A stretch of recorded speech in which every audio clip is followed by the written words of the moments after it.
Hello everybody, how are you guys doing today? My name is Christopher. You guys know me on the internet as Chris Writes. I am joined today by my wonderful friend and sometimes co-author and co-writer.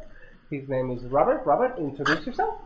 Hi guys, like he said, I'm Robertson. You can find me on Twitter. It's probably the only social media I use. I think my handle is. You can find our Twitter handles below, right there underneath us. Yeah. Right there. Okay. And without further ado, we are going to welcome you to the first ever episode of The Rough Cut. Yes. For those of you who are joining for the first time, which is literally everybody, the Rough Cut will be a show mostly focused on film and video game media. Sometimes there might be some topics about the art of writing, but yeah, let's get started. Marvel's The Iron Fist was canceled this week. Thoughts, opinions, and celebrations. I find this subject kind of ironic because I'm pretty sure this news of the cancellation is the only time that Iron Fist has trended on the online, because not a lot of people watched it compared to, I don't know, Daredevil or what's the other one?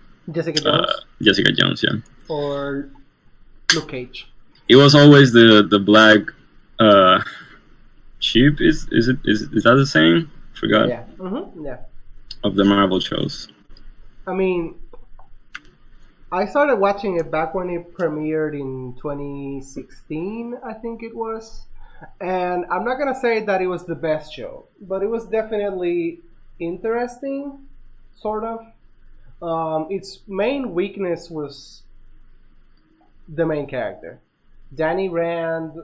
Not even the character itself, maybe the actor. I remember there was a lot of controversy around the fact that they didn't choose to cast an Asian character in the role, which I found was fine because, you know, in the comics he's a white blonde male, so yeah, it was technically accurate. It's just I'm sure there were a lot of people who were turned off just by knowing that it was a white guy doing martial arts. Yeah.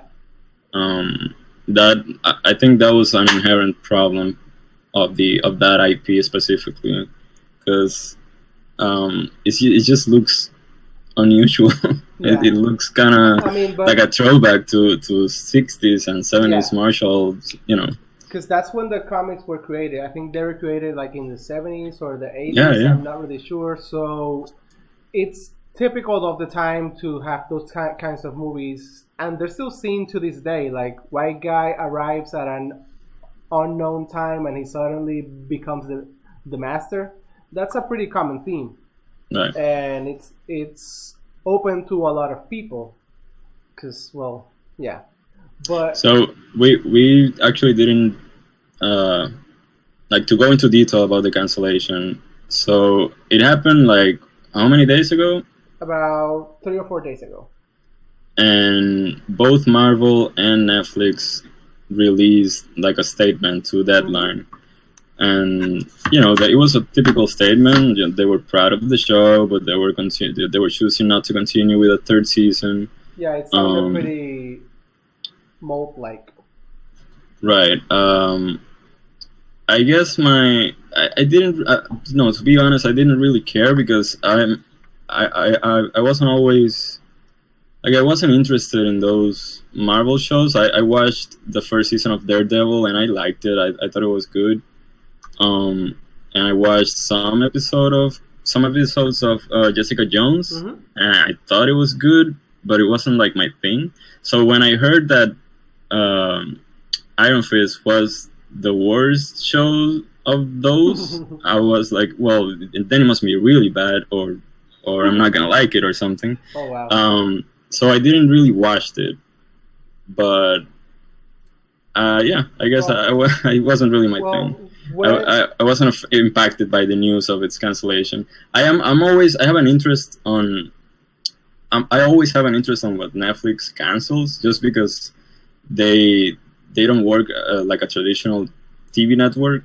So I guess I did read some of it and maybe thought of the reasons. And I think what came to mind when I read about the cancellation was that the show wasn't connecting with the audience because they don't really care about viewership. They care more about how popular the show is. Yeah. And Iron Fist wasn't as popular as Daredevil or Jessica Jones or the other one. What's the other guy? Mike. Luke Cage. Luke Cage. I was gonna say Mike Cage. Mike Cage. Yeah, Mike Cage, guys. Well, when the first season came out of Iron Fist, I was kind of excited because it was one of the heroes that I didn't know much of. I knew of Daredevil, of course, because of the questionable movie back in the early 2000s with Ben Affleck. Hidden Gem.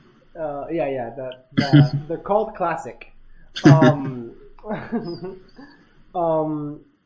and I remember being excited for the show, but when I heard that and I was more excited when I heard they cast the actor that's playing it, because I liked him in Game of Thrones, but I thought his character would be different, and it's funny because he ended up being the thing I hated the most about the show, and to the point where I almost wish they would kill him off, because he was very annoying.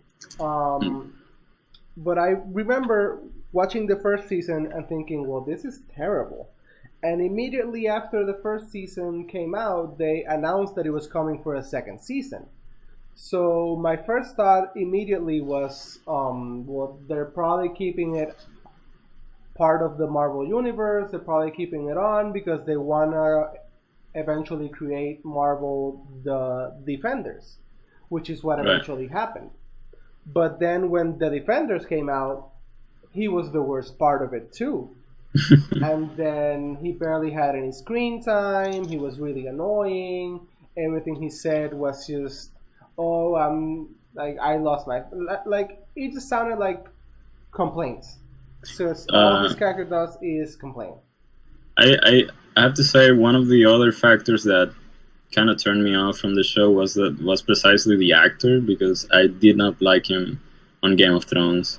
Okay. He was kind of annoying in my opinion. But when you say he was annoying on Iron Fist, like, what do you mean? He was not like he wasn't. He didn't contribute anything to the story, or most of the heroes have like a tragic backstory, and they don't really talk about it much. But his hero, all he does is brag about how he beat the dragon at Kunlun, and about how sad he is about losing his family and all this bullshit. Like, it's very frustrating. Okay. Because when you look into these shows, you kind of want to be entertained by the action. Because that's the reason why I see Daredevil and I see Punisher.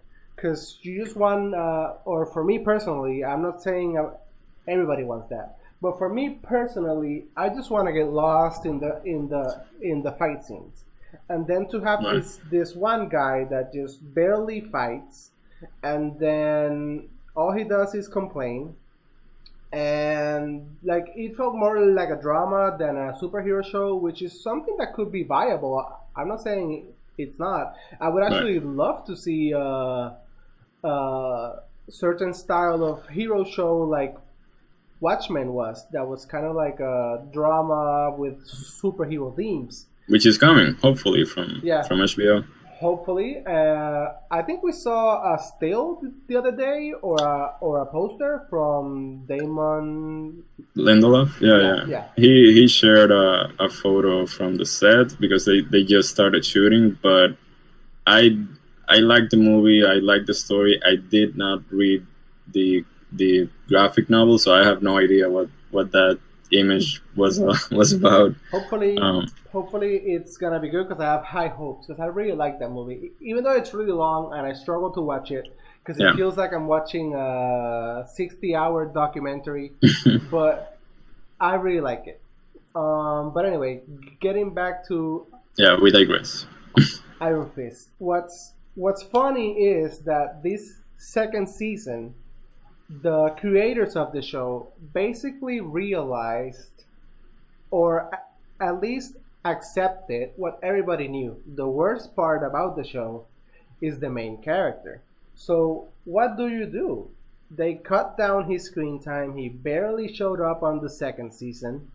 And even though he was the main character, he was in maybe, let's say, around 30% of each episode Of the second season. of the second season, yes.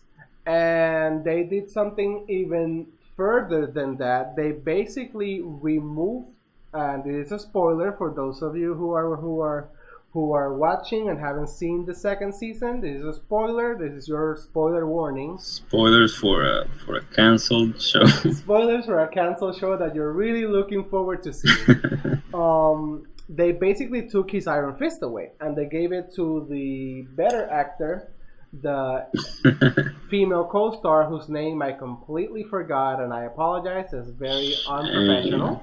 But yeah, they gave it to his girlfriend in the show, but she's way more than that. She's way better than just a sidekick. Like Okay. she's really good. So I felt like the second season was vastly, like it was a huge improvement. Okay, from the first season, the second season wasn't great. It was still missing some things, but it was better than the first season. So No. when they announced that it was canceled, I was like, wait, what? But they set it all up for the third season. What the fuck happened? I think that was the impression that a lot of people got from the second season, that it was a great improvement. Um, Obviously, it wasn't enough for Netflix. And again, I think they really do care about that word of mouth Yeah. component from their shows. And although it received better critical acclaim, I think it still struggled to really become a type of phenomenon in the terms of like similar to Jessica Jones, which is, I think it has gathered a lot of fame for its main character. I still think what's his name, Ryan, the Iron Fist guy. I forgot his name. You mean the actor? The character. Danny Rand. Danny Rand, right? So I still think he wasn't as much of a strong character to carry the whole show, and it's really a shame, because these kind of shows, superhero shows, they really do depend on the main character. I think that was one of the initial complaints from the fans about the first season of Daredevil, which was the first season that really introduced us to this universe. Was that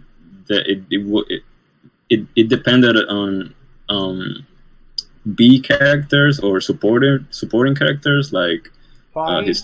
his Foggy and the other girl. And I remember people complaining about not having enough Daredevil in the show, which actually is kind of ironic, since now for the second season of Iron Fist they decided, as you said, to take him out. Yeah. yeah. So an aspect of the joint statement that Netflix and Marvel released mentioned that although they were done with the show and its third season, they mentioned, I'm gonna quote them. They mentioned something about the show living on, or the character living on. Oh yeah, they basically said that they were not ruling out future appearances by the characters. Right. So that makes me think that maybe we're not done with him, and he's gonna appear in the other side shows of the other Defenders. Yeah. On like making maybe small appearances, or even on the Defenders. I don't know if they're gonna make a second season of the Defenders, They should, because that first season they basically just left it all up in the air. Okay. But that's something that really shocked the fans, because when Disney announced that they were starting their own streaming platform, everybody basically thought that one day, once it was done, they were going to just remove all the shows from Netflix and move them to their streaming platform. But that's not really how this works. There are contracts in place. But when they announced the cancellation of Iron Fist, especially after having it been, like such a better improvement from the first season, everybody's Right. immediate thought was, oh, then Disney must have claimed it for their own streaming platforms, which caused the Netflix chief of content, his name is Ted Sarandos. Sarandos, yeah. Yeah. He basically said those shows are for us to cancel, and we're super happy with their performance so far, which is reasonable because Daredevil was one of their first shows, and it was huge. Like when it came out, I remember the numbers were crazy. Yeah. And it sort of made me feel like if Iron Fist could be canceled, what did that mean for the other Marvel shows? Because Luke Cage, the second season, was definitely an improvement over the first one, and that's not to say that the first one was bad. They were both good. It's just that the second one was better at hitting one of the main problems of the first one, which was the fact that if he is completely invulnerable, the plot points in which he is put in danger are not as impactful. Right. Because right. if he is bulletproof, why are you showing me a 4-minute sequence of people shooting at him with a shit ton of bullets? Like There's no stakes. Yeah, there's no danger for him. And on the second season, they finally put up a villain that could fight him and could be as strong as him. So it's a really good balance. And the second season knew better how to create the sense of belonging in the culture. Like they really adapted to African American communities and African American cultures, and they really embrace that. Yeah. It was way better than the first. But then you have the second season of Jessica Jones, which is questionable at best, because I loved the first season. I think Kilgrave is one of the best Marvel villains we've ever seen in the Marvel universe. And I'm counting the movies. This is not just on the series. And then when you have the second season, like I knew, like just from the start, I was 100% sure that the second season of Jessica Jones was not going to be as good as the first season because it was just impossible to beat that. Like the standards were too high. Right. And I didn't know the villains from Jessica Jones, so when I started seeing the second season and I saw that the villain was who the villain was, just in case anybody hasn't seen it, I was disappointed. It felt so weak compared to the first season. But it makes me wonder why cancel Iron Fist and not Jessica Jones, for example. Because it's already been picked up for a third season, and Luke Cage hasn't been announced yet, but there are rumors that it will be picked up for a third season. Yeah, I think those are safe to assume. I think, again, I really do think that they take the decisions based on popular opinion. Numbers? And not necessarily numbers. I mean, viewership. We have to keep in mind that Netflix does not share any kind of viewership numbers, so we don't really know how well the shows are doing, but we can get a pretty good idea from the social media community, the fandom, no? Yeah. And we can tell which shows are connecting and which shows are not. And Iron Fist was not. So I don't like. I think it would be I think they're doing the right thing by. Yeah, sure, they had to cancel the show, but they're saying that future appearances might still happen by the character. I think that's the right way to go because they still get to have the character and it doesn't affect continuity. Yeah. But they're not dedicating a whole series to a character that's not really popular like the other ones are. and maybe they can keep that team dynamic for the Defenders, or like the way we have movies for Captain America, for Iron Man, Yeah. for Thor, but we don't really have a movie for Hulk yet, and yet he's a main character. He's there. He's doing the thing. So I think that would be a safe course to follow for What them. what I found interesting in this cancellation was how fast they canceled it. Like that probably After I mean, they canceled it right after the second season came out, or am I wrong? they canceled it about a month after Okay, the second season came out, which is all right. usually not the case for Netflix. They usually give the shows maybe let's say around 6 months. Yeah, Because I remember that was around the time they gave Gypsy. Gypsy came out and it sort of died within like 4 or 5 months. I remember I had it on my list to see it, and I sort of never got around to it, and then they canceled it, and I was like, oh well, shit, better take it out of my list then.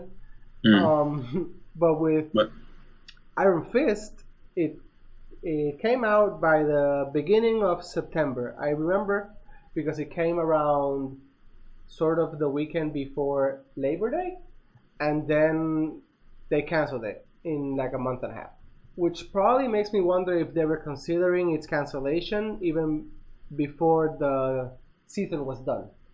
I think that's likely, um, and it makes me think that in terms of viewership, it was doing bad for them. Um, that's what I get in my opinion. Again, there's no way to know Yeah. how good the show was doing, but that's what the And I've been like scrolling through the comments of social media, and the overall feeling of the community is basically the show quality went up. Why did you cancel it? And I don't know if like it's the Twitter algorithm or what, but those are the comments that I'm seeing at the top. So maybe I'm not seeing the ones of the people who are complaining about, or not complaining, but who are happy about the cancellation. or people who just don't care. Who just Like don't, yeah, there's people who probably watch Jessica Jones, Daredevil, and they don't care about Iron Fist, and they don't tweet or yep, anything because yep, it's not really their thing. yep. So I yeah, I that's mainly saw them because of their connection, because I knew that they would eventually become the defenders. So I have been looking forward to that since Daredevil premiered. So, and since this is being Marvel, like they're probably gonna show something at the end of the credits of the season, or someone is gonna show up from another season, or you want to see how they connect both universes because you want to know if the actions of the Punisher are reflected in the season of X or Y superhero. Like that's something that I was really looking forward to. right. But when the show came out, it just didn't meet the standards of what then used to be the quality of the shows. Because when Iron Fist came out, it had only been like a few months before the first season of Daredevil, and I think maybe like a year, and a few months after the first season of Jessica Jones, and those were both pretty solid shows when they first came out. So when Iron Fist came out, it was kind of like, what is this garbage? Did Iron Fist came out? I The show came out before Luke Cage. I am not sure. I think so, yes. Luke Cage was the last one. Oh, okay. I think. I could be wrong. Well, Doesn't matter. yeah. Our viewership will complain in the Someone comments is below. gonna correct us in the comments, being like, "You pieces of shit don't know what you're talking about." It's fine. It's fine. Um, but yeah, I think the overall feeling is that they shouldn't have canceled it because the quality had gone up. But if you ask me, I'm happy with the cancellation. I'm happy with Netflix just saving any amount of money that they were putting into the show and limiting its amount of content related to this character. Like, I'm fine if he shows up in the other seasons Of course. of the other shows, sure. Yeah. But I just don't want full seasons of something that I hate. That's just it. Yeah. I agree. And moving on to our second theme, Red Dead Redemption 2, Rockstar Studios' next game. And on a recent interview with, I think it was Vulture magazine, Yeah, it was Vulture. one of the co-founders of the studio, Dan Houser, said that they had been working 100-hour work weeks to get the game done. Yikes! That's a lot of fucking time. I'm not gonna lie to you. It sounds pretty bad. The first time I heard about this was on Twitter. There's a video game workers union, Yeah. and they shared they quote retweeted it, and they said like, maybe don't do this because it sounds like, again, I think it sounds bad, but my first impression was that he was probably it was hyperbole, like a way of speaking. I'm not sure if he meant it. Well, I read the whole interview because I read a few articles related to it, but then I was like, well, let me hear it straight from the guy who actually said what he said. Right. And I read the whole Vulture article, and the game is fucking huge, by the way. Let's just start by saying that in the game there's around 12,000 lines of dialogue, and 1,200 people were hired to work in the game. I think 500 of those being voice actors. Wait, did you say 12,000 lines of dialogue? 12,000 lines of dialogue, yes. I just read, it's actually in the finished game. It says in the Vulture article, it says the finished game includes 500,000 lines of Holy dialogue. shit. So it's even more than that. Holy shit, 500,000 and lines 3,000 animations. 3,000 animations. I think at one point he said or 300,000 animations. I'm sorry. Holy shit, that's a huge game.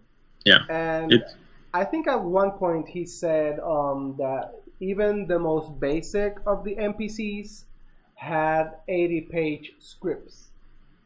So that's how bad they were working. But when I reread the article, I got the sense that he meant that he, like himself, and the other 3 co-writers were the ones who were working 100-hour work weeks up to the last 4 weeks of before the release, because he said that they couldn't really work during the past years, like all together. So this past 4 weeks they had to work 100-hour work weeks. That's what I got from the article. I would think that's a fair assumption from the article, but also there's been a lot of conversation and discussion among the game developer community, at least on Twitter, that I've been exposed to, and they are, they're speaking about this issue, this what's called crunch. Crunch time, basically. We have to keep in mind that they work the same way a software company works, because they're after all creating software. Yeah. And it's not a problem that's exclusive to them. It happens on a lot of other tech companies, especially in California. So I don't think that's, when they say they were working that many hours, it makes me think they're forcing the workers to do that kind of time. And also, there was a journalist, a French journalist on Twitter, that tried to contact a Rockstar worker, like a low-level, developer of the company. Right.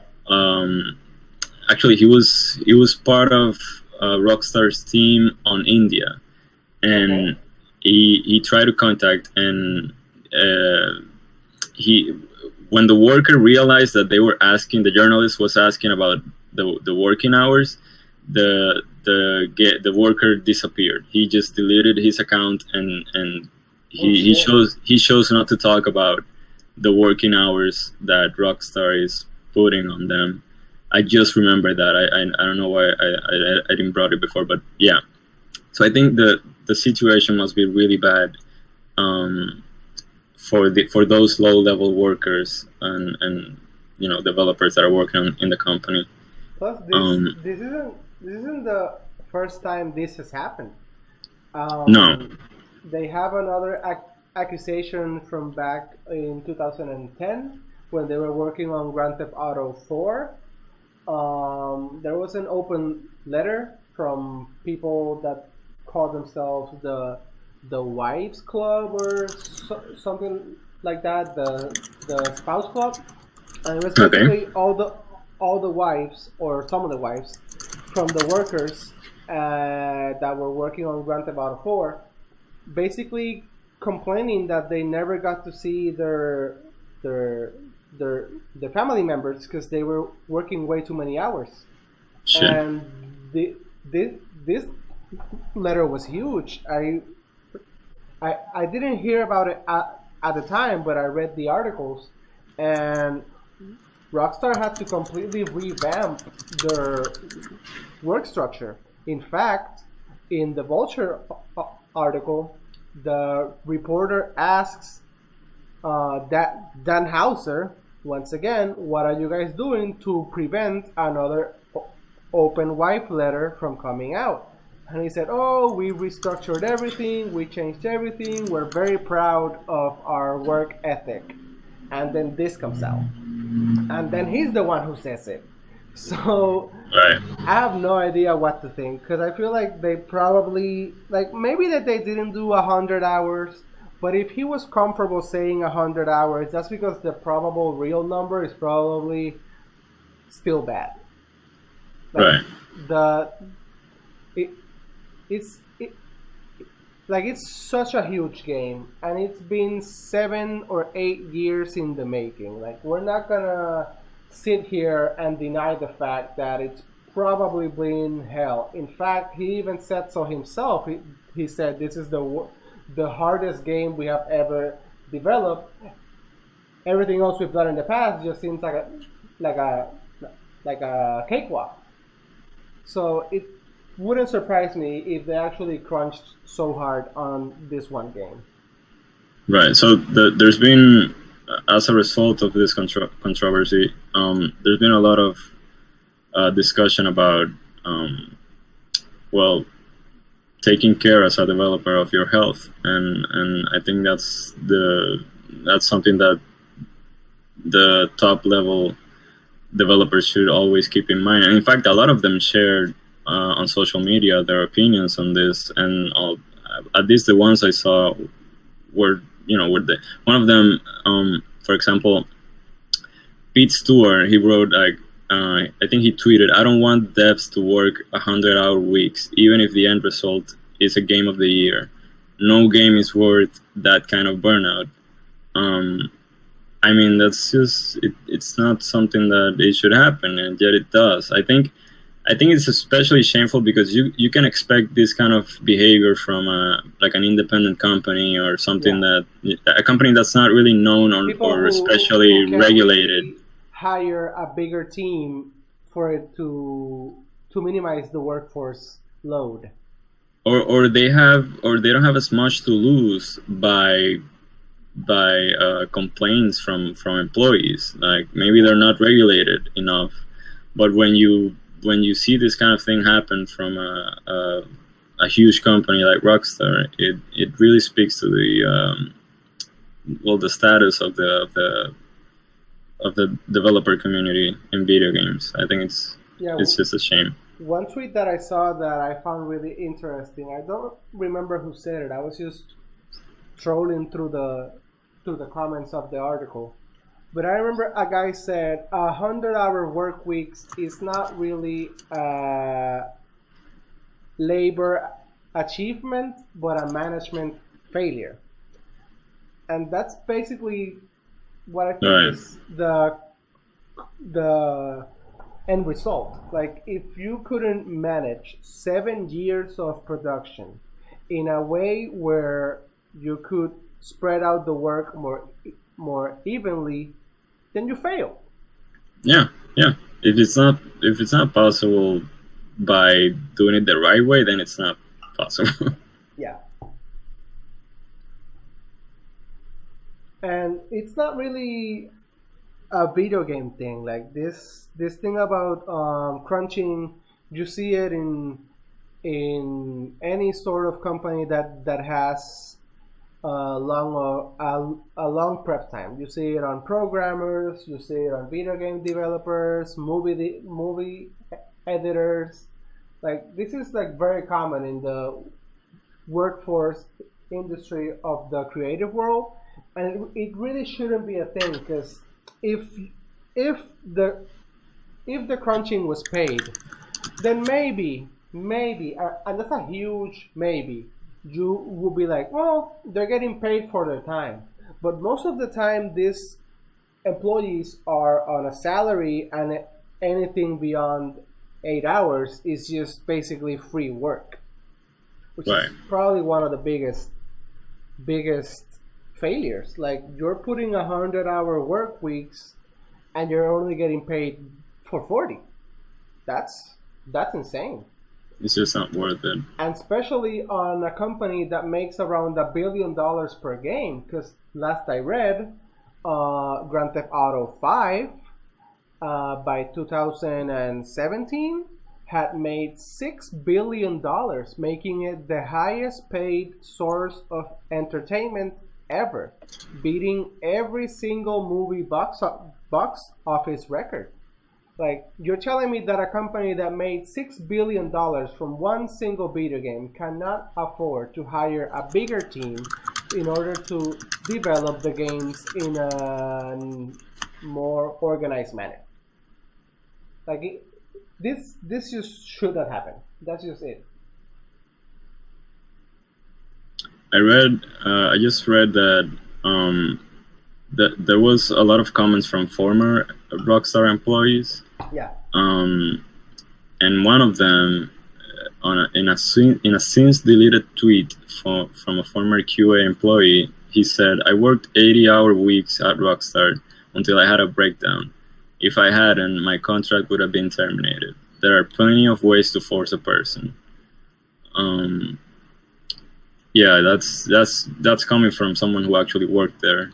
So, I mean, I read some of the comments the same, but one of the one of the higher ups at Rockstar said that those were supposed to be comments from a few fringe employees that had left the companies, or there were companies from people who didn't work there that were taken by fax.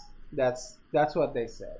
How okay. how true is that? I have no idea. It feels like a PR move because they Yeah. knew that they were in the wrong, and he knew he messed up. As soon as the interview came out, he knew it messed up and it painted him in a bad way.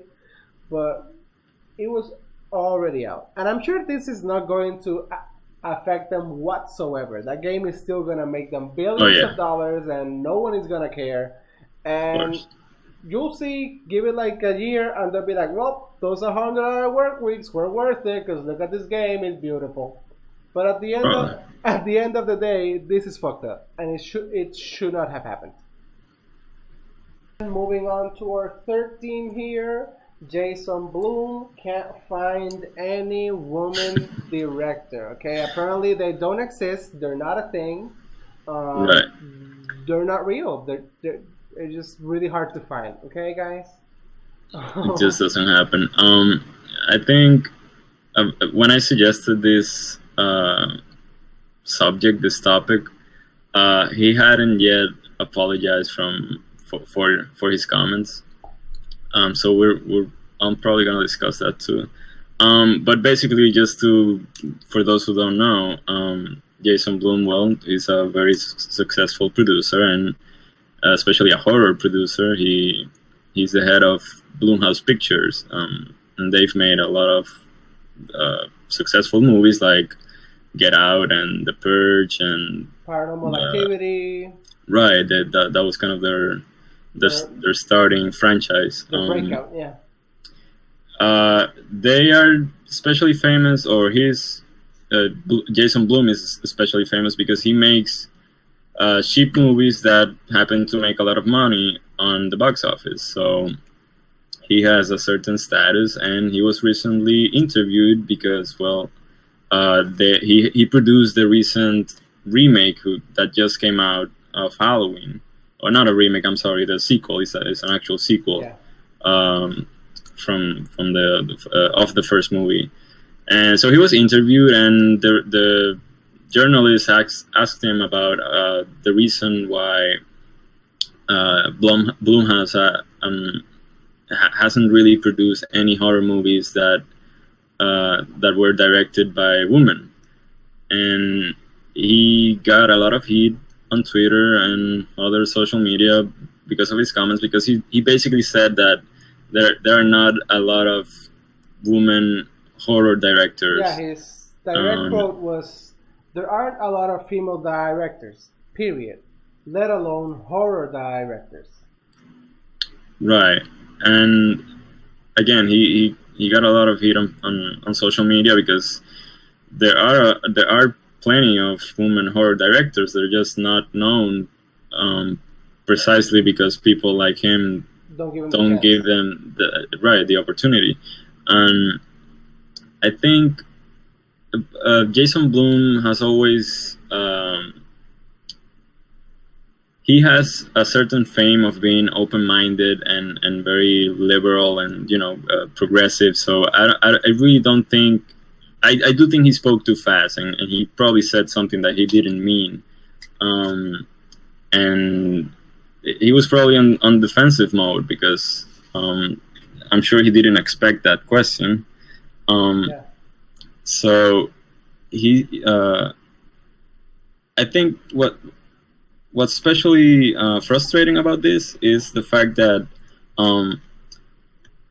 Jason Blum, he says that there are not a lot of women horror directors, and so they're not that has that's been an issue for them. But just like 3 paragraphs before that, he said that they love taking chances. I was just about to say that. Yep. On non-horror directors, period. And by directors, he means men, like precisely the director of the Halloween sequel, which is, I think it's David Gordon Green. Yes. And David Gordon Green is known for making comedies and sort of crowd pleaser movies. Yep. Not really horror. And they did took a chance with him and Danny McBride, who wrote the script along with Green. And it's just, I really do think that comment is it's representative of the real issue here, which is not Jason Blum's political views or anything like that. I do think that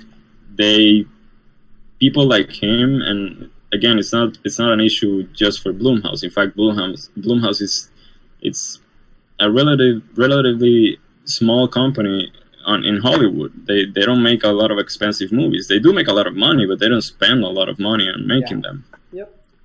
And but this kind of a bias doesn't just happen in companies like his. It happens on bigger studios, and the issue really, I believe, is that they're willing to take chances on male directors. Yeah. But they're not willing to do the same with female directors. Yeah, and you kind of realize he knew he messed up when, like, a paragraph after in the article, he's scrambling for female directors that right that he has proposed movies too. Like, hey, do you want to do this? And they're like, nope. And Right. that's one of the things that people are mostly saying, trying to defend them. Like, oh, it's not his fault the woman turned him down. And well, while you're right, and like, of course, it's not his fault they turned him down.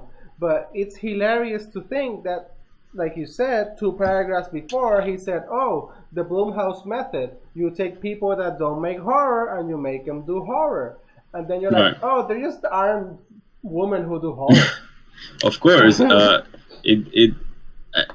the issue is not that he's being rejected by women who do horror. The issue is that he's not going to women. Period. Yeah. Like he's looking specifically for horror directors, female horror directors, and he's being rejected, which is fair. Maybe they don't want to work, or they don't Yeah, like the scripts or anything. some people don't like the way Blumhouse works because they have a very hard like work schedule. And in his defense, yeah, he has made the approach to them, which is, it has some value, but it he's not taking the same risk as with the male directors. And So in the same article, they mention a study that was done in 2017. Like it's a 10-year study from 2007 to 2017, and they mentioned that in those 10 years, 95.7% of movies were directed by men, and only 4.3% of movies were directed by women. So that basically gives you an idea right. of the huge gap in the industry. Like maybe he wasn't exactly wrong when he said there just aren't female directors. It's just that they're not being hired. Because there's plenty of them, and they do great work all the time. And you see this, And there's always the independent circuit where you can find probably a lot of. especially when he said that they get most of their directors from festivals, which is where most of the women directors are. So it's not really that there aren't any, it's just that you're either not looking hard enough or you don't care enough to look for them, or simply it's just easier to go with the men because maybe it's more comparable for their investors. Maybe there could be plenty. There could be a lot of reasons, but at the end of the day, it all boils down to they don't feel comfortable taking the same risk with men. I'm sorry, with female directors as with men. Yeah. Because. Yeah. I don't even think, like, imagine if Get Out was pitched by a woman. Would it even have been made? Right. It's really a shame precisely because his company makes horror movies, and the female perspective is so important to the genre.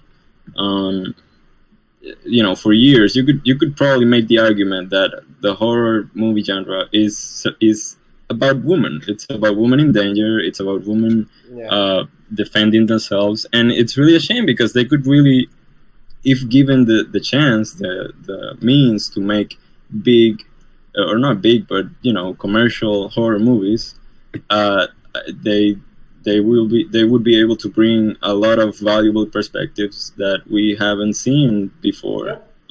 Especially like the guy like the author of the article said, in the Halloween franchise. Exactly, yeah.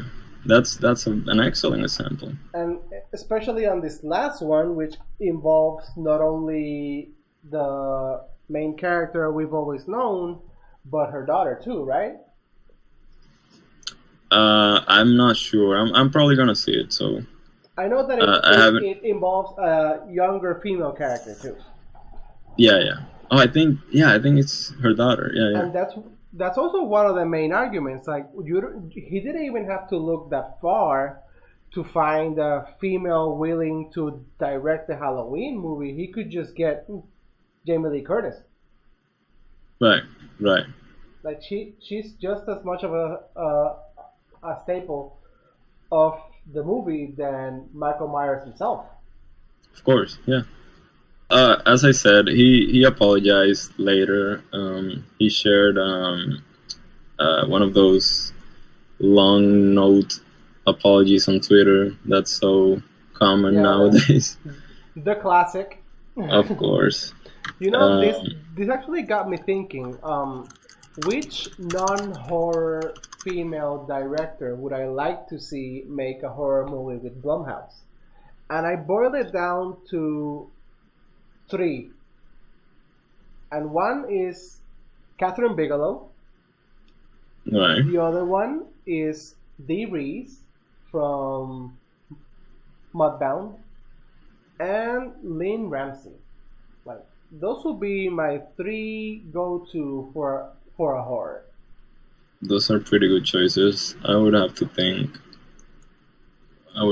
more about my selection, but I can say Catherine Bigelow. I'm up for anything by Catherine Bigelow. I love her.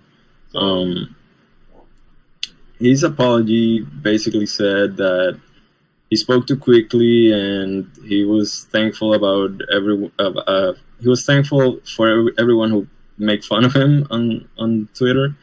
Um, in fact, a lot of women directors like came forward to like shed light on how ridiculous his comments were, and it was kind of funny.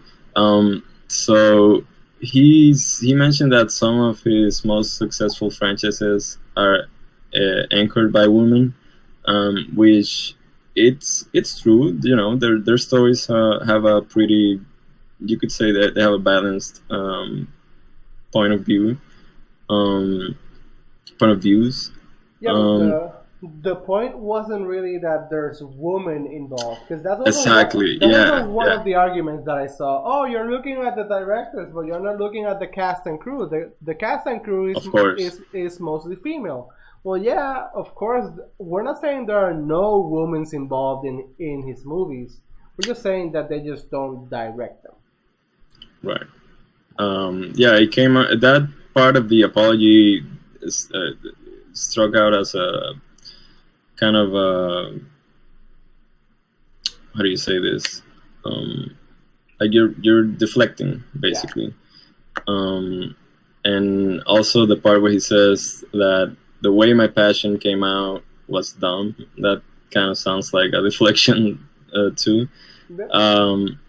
So but he basically said he will do better. So I hope he means it, and I think especially from Blumhouse, we as an audience would benefit from a more diverse, especially female perspective in the horror genre.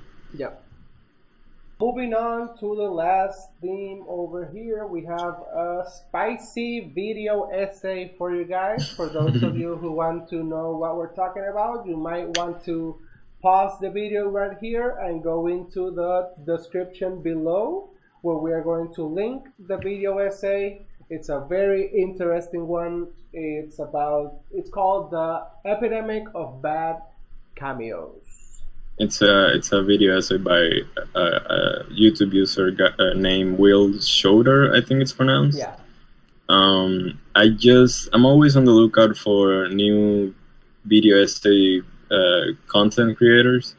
So I found him. I'm subscribed to like a newsletter for video essays, and one of his essays, in fact, this essay, the one about bad cameos, was featured in the newsletter. So I received it on my email, and that's how I got to it. And I thought it was a really a nuanced view to an issue that, not an issue, but an aspect of movies that is not really discussed, or at least it's discussed in passing nature. It's not really discussed with depth. And his essay, I think he did a good job. I don't agree with everything he said, and we'll go into it moving forward. But I also think he's really. It was the first essay I saw from him, and it was really well made. His editing, his graphics are, he does a good job of carrying his message. and probably check him out on YouTube. We'll, Well, we'll we'll link it below. one of the things that he said, because the thing about cameos is that there's something that I've never really given thought to. Like, there's just been in films and I've seen them and they're more like, haha, he's in there, that's hilarious. But I never really thought about it the way he felt about it. For example, he said that he hated them because they take him out of the film. And Right. I guess I could understand that because. And Mhm. but uh, we have to make clear that the essay is especially about celebrity cameos, Oh not yeah, just any cameo. But I mean, he's talking about a special type of cameo of someone who uh, regularly is not an actor, or maybe is an actor but doesn't do that kind of movie, and he's just there for like a scene. yeah, And it happens a lot. It's very common in comedies. yep, um in fact, it's mainly exclusive of comedies. um that's true. and it's a type of cameo where the celebrity appears and he says a line or two or makes a reference, and it's a sort of like, haha, I know that person moment. It's also used for fan service a lot, or just for the value of thinking like, what the hell is that person doing in this movie. Yeah. um, so Um, it's usually played for comedic effect. I feel like the examples he gave were slightly unfair because there are films in which you are expecting a bunch of celebrities to show up. Yes, that's one of my that was one of my complaints from Office Video. I assume you're talking about Popstar. And also, he used another one. I forgot which one it was. Oh, he used Entourage. Oh, Like, Entourage, yeah. of course, you're going to expect hundreds of celebrities to show up on Entourage. Is based on Hollywood, and it's based on a movie producer. Right. So, like, not seeing them will be the weird part. Not like if they just had no celebrities, that would just feel weird. Of course, and in the case of Popstar, you have to expect to see some artists from the music industry inside of a mockumentary about the music industry. Exactly. So he uses some of, like you said, some of his examples are a little bit, wobbly or something. But uh, yeah, especially Popstar, I was like, no, that doesn't really work, because the cameos are they're inherent to the format of the movie, Yeah. or not necessarily the format, like with Popstar, which is a mockumentary, but in the case of Entourage, it is built into the concept of the cameo. It's built into the narrative, into the plot of the show, Of the or show, yeah. movie, which is that it takes place on Hollywood and with famous people. So you can expect to see those. I think his more on point examples are stuff like Shaquille O'Neal appearing on like an Adam Sandler movie for like a Yeah. scene, or what else? 50 Cent on the Spy movie. Or Kanye West with the guy from Wayne's World. I forgot his name. Mike Myers. Mike Myers. I Um, I confuse him with Michael Myers. I was about yeah, to say but Michael Myers. we were just talking about Halloween, so. um, Um, I mean, so that's the kind of cameo that I think where his argument really becomes alive and valid, because those are the kind of cameos that really take you out of the movie, and they're just they're either for fan service or for comedic effect of shock value of what that person doesn't fit here, and yeah. What um what I yeah. found kind of hilarious about, because he said that one of his favorite cameos, or one of the best cameos, was LeBron James in Trainwreck. But he Right. was so much in Trainwreck that at that point, isn't he just a character? Of course, that's thank you for bringing that up because I don't think that was the other example where I thought, no, that's just not a cameo. That's LeBron James acting. Yeah. That he's actually he's playing himself, but Yeah, he's not. but he's playing a movie version of himself. He's not just there. Yeah, and for several scenes, and he's like the supporting character of the main guy. Exactly. Of Bill Hader. So, yeah, I that was another example that really didn't fit with the rest of his thesis. But yeah, you were gonna say about LeBron something. No, another thing that kind of made me wonder was that he said that cameos are bad because they make because movies are supposed to be timeless, and Right. if you put an actor or a celebrity that is supposed to be a reference to something, people in the future are not gonna get it. And I get what he means, but I do not feel the same way. I feel like you shouldn't hold yourself back in order for the sake of being Timelessness. timeless. Because there's no point to it. Because if you have a really good joke, if you have something that's really gonna connect with your audience, you shouldn't hold back to that. And I mean, I get what he meant because he said that he sees movies as art. But let's be honest, 90% of people don't. Yeah, it's a mixture of commercial product and art, and not. I don't think it. I don't think a cameo automatically makes the movie time set, or it doesn't. Uh, uh, how do I say this? It doesn't make them. It doesn't have to don't not have cameos in order to be timeless. Yeah. Like you can, I think I'm. I don't have any examples right now, but I'm sure there are some movies out there that have cameos, and they're very rewatchable, and I you I know they I actually have one. yeah. Which is it? The Big Short. Big Short. Okay, who makes the cameo? Remember, every time they have to explain a math term or an economics term, they put a random celebrity to Right, explain right. it to you. And in that movie, I feel like those cameos really worked because one, they were funny, and two, they developed the story, and three, they made you more interested in what they had to say. And Right. they didn't have to rely on like narration or voiceovers, which are usually annoying when you're trying to explain a term.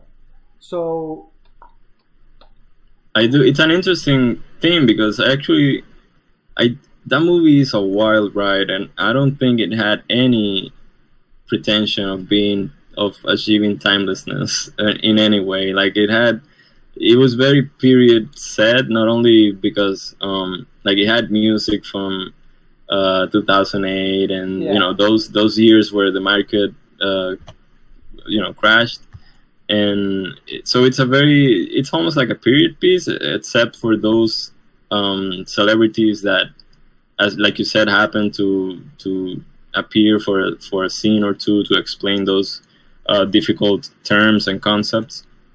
And yeah, I think that's a good example. That's a movie that doesn't want to be timeless, and yet yep, I think it really, completely but works. right, yeah, by embracing the kind of cultural references and the music and the celebrities of that time, I think it really achieves that.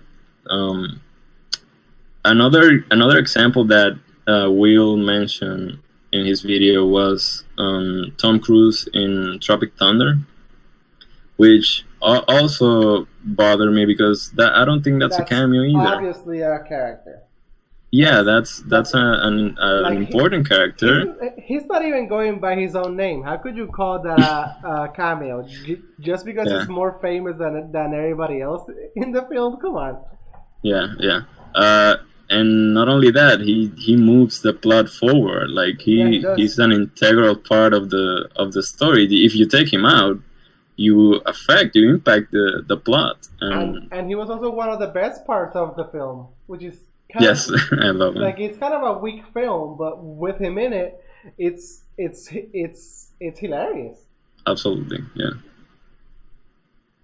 So So at the end of the video, he mentions what he thinks are the criteria for what defines a good and a bad movie yeah. cameo. Hmm. And he puts up a graphic where on a side he says that a good cameo is relevant. It either is relevant or plays against type, which we haven't discussed, or it has good acting.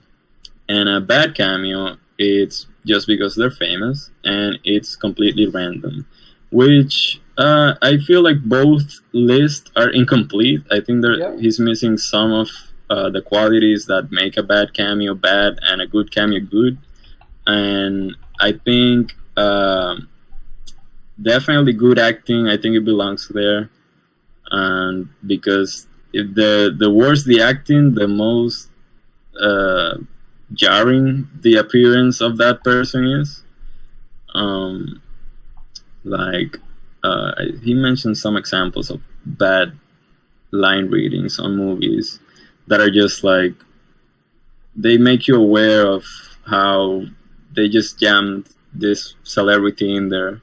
Yeah, in basically like that's one of the few examples where I will accept the fact that it takes you out of the film because you're distracted by the movie, you're lost in it, and then suddenly this guy tries to deliver one line and it's just completely fucking awful, like Shaquille O'Neal in the Adam Sandler movies, or even Vanilla Ice in the yes in Funny Boy.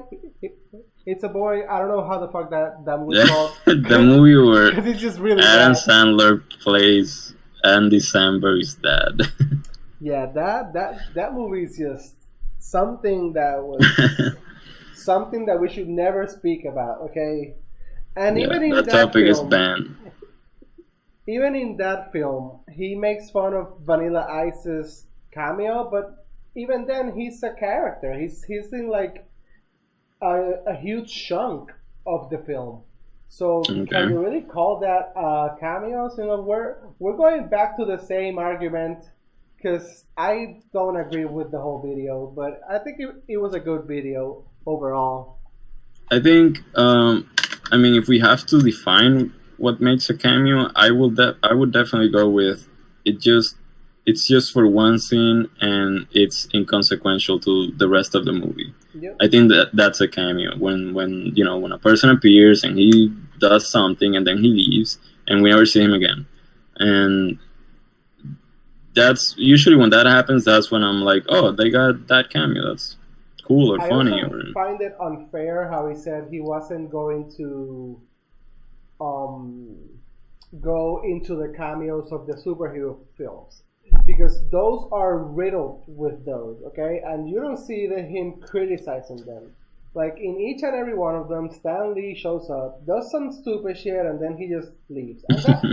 And that's cool, yeah, it's fun. But if you're gonna like shred the comedies for using celebrities for no reason, then you should be fair. You should be equal to everybody. Right, and one of the qualities of a good cameo that he mentions is the one where the celebrity plays a version of itself that is contrary to the real personality of the actor or actress, and that's fun. But I don't think that's necessarily a quality of the cameo. Like you can still have they designed for the actor. That's not. Of course, and like for example, you could say that LeBron is playing a fictionalized version of himself in a train wreck, but that doesn't make it a cameo. Mm-hmm. Yeah. So it's fun when they play against their persona, or an extreme version of their persona. but that's just a quality of the character, yeah. He also makes fun of Elton John's cameo on The Last Kingsman, and I'm not gonna lie, I love that shit. I I haven't thought seen it. I thought he was hilarious. So I think I took this video more personally than I should have. I probably took that shit so personally. But again, it's an interesting subject because it's not really because the nature of cameos are, I think, a specific quality of the celebrity cameo is that it's disposable. It's something that it doesn't affect the movie, and so when it happens, we don't really think about them. We just go on with the rest of the movie. Yeah. And so that's why I appreciated the video because not there hasn't been any, or at least I haven't seen any discussion about that kind of stuff. I agree with his general thesis that a bad cameo, whatever that is, because he might define it as a way, and I have my own definition. But a bad cameo, it ultimately takes you out of the movie, and at least in my opinion, that's not what I want. That I don't enjoy that. So yeah, that's also not been my experience. So if we go by his definition of bad cameos, then I guess I've never truly experienced one. Maybe Okay. because I don't care about the cameo as much as I should. Like, I know he takes them very seriously. He went as far as making a video essay about bad cameos. Right. And to me, I get. they're just cameos. They're just there. I think it's also possible to have a good cameo that still takes you out of the movie. Like you can still have fun, but it's hard to avoid the fact that that person doesn't belong there in the screen. Like for example, there's a it's a TV cameo, but nevertheless, in Parks and Recreation, there's a cameo by Werner Herzog, and he plays like a janitor or something. And it's really weird because he just talks like Werner Herzog with his accent, and it's just Werner Herzog in screen, but he's selling a house or something. So it's the kind of cameo that it's fun and it's good and it's funny and makes you laugh, but it took me out of the experience. And in that case, because it's a good cameo, I didn't really mind doing that. Okay, so basically That's my take. Yeah. In conclusion, yes, bad cameos are possible, and yes, good cameos are possible. So we basically spoke 20 minutes of nothing. Well, I think what I like about this is that I think the point, the main point, I think, it's that there needs to be more discussion about this, because we haven't defined, it's hard to define what makes a good cameo and a bad cameo, or what even makes a cameo. Apparently, I mean, I thought I knew what a cameo was, but then when you gave the example, I was like, half of those are not even cameos. Of course, yeah. So I clearly there's some different notions. Some miscommunication. Yeah. Anyway, that pretty much wraps it up for us. Yeah. That's about the end of this theme or topic. Thank you guys so much for joining us today. Thank you. I cannot stress this enough. Thank you so much for watching the first episode of the Rough Cut. We will see you next time, and thank you so much. Goodbye. Bye.